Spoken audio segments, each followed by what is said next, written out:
Good morning, kids. Let's go to work. What do you say? Gotta turn off the radio, Ellie. So, we've got these astronauts that have taken off for the moon. And as a young girl in northwest Oklahoma, I grew up hearing on the radio, and sometimes we'd go over to a neighbor's house to watch a launch on television. But I grew up in an era where we were launching astronauts into space on a somewhat regular basis.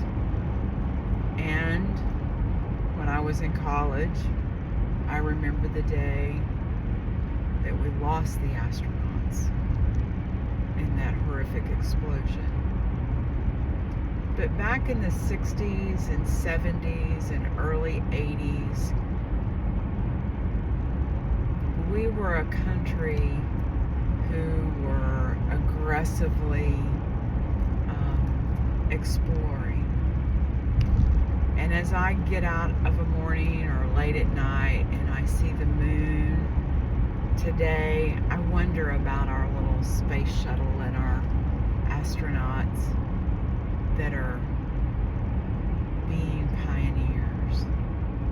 And I want to, if I could, I would love to ask my great-grandfather Steve or my grandpa Elwin about their thoughts about this space exploration, because I think it would be so interesting to get their perspective, because they too were pioneers. They were moving and settling into new land at the turn of the century, turn of 1900 anyway. And they both saw airplane travel. They may not have experienced it firsthand, but they heard about it on the radio. They read about it in the paper. Some people may find this interesting that my grandfather was a subscriber to the Wall Street Journal. And that was way back in the day. And he would scour that paper,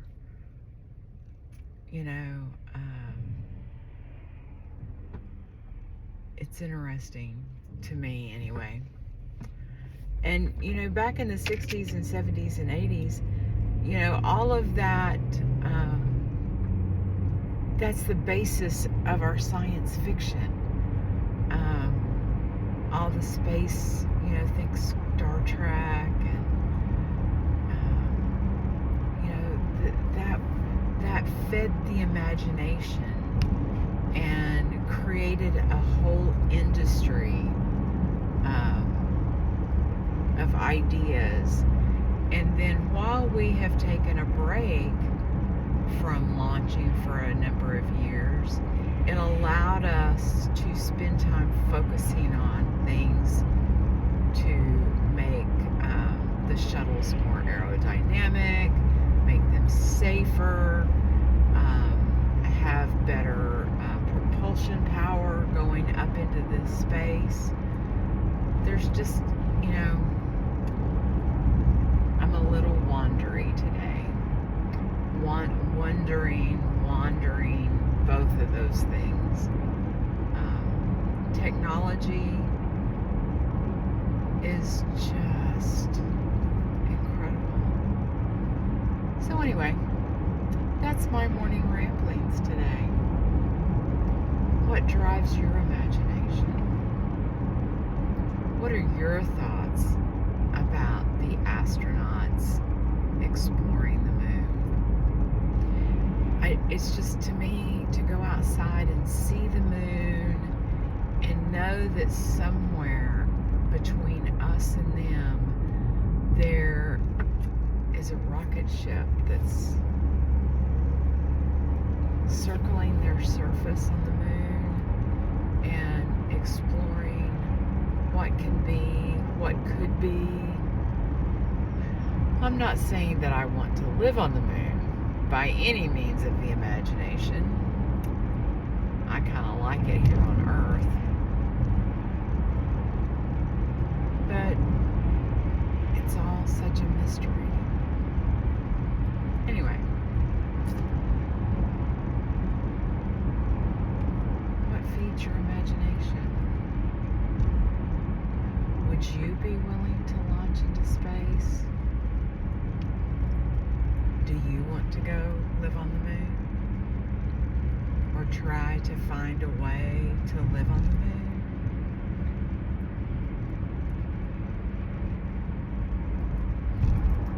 Are we intended to live on the moon? So many questions. In the meantime, I'm quite happy here in Tennessee. Believe it or not, we are in a drought. I was watching the news night before last, I guess it was, and they were talking about how we lack rain. And while I agree, we've had greener springs. It is green. The trees are budding. The trees are blooming. The pollen is in the air. My red car has gone from a red dirt glaze to a yellow pollen haze. So there's that. Happy Tuesday, guys.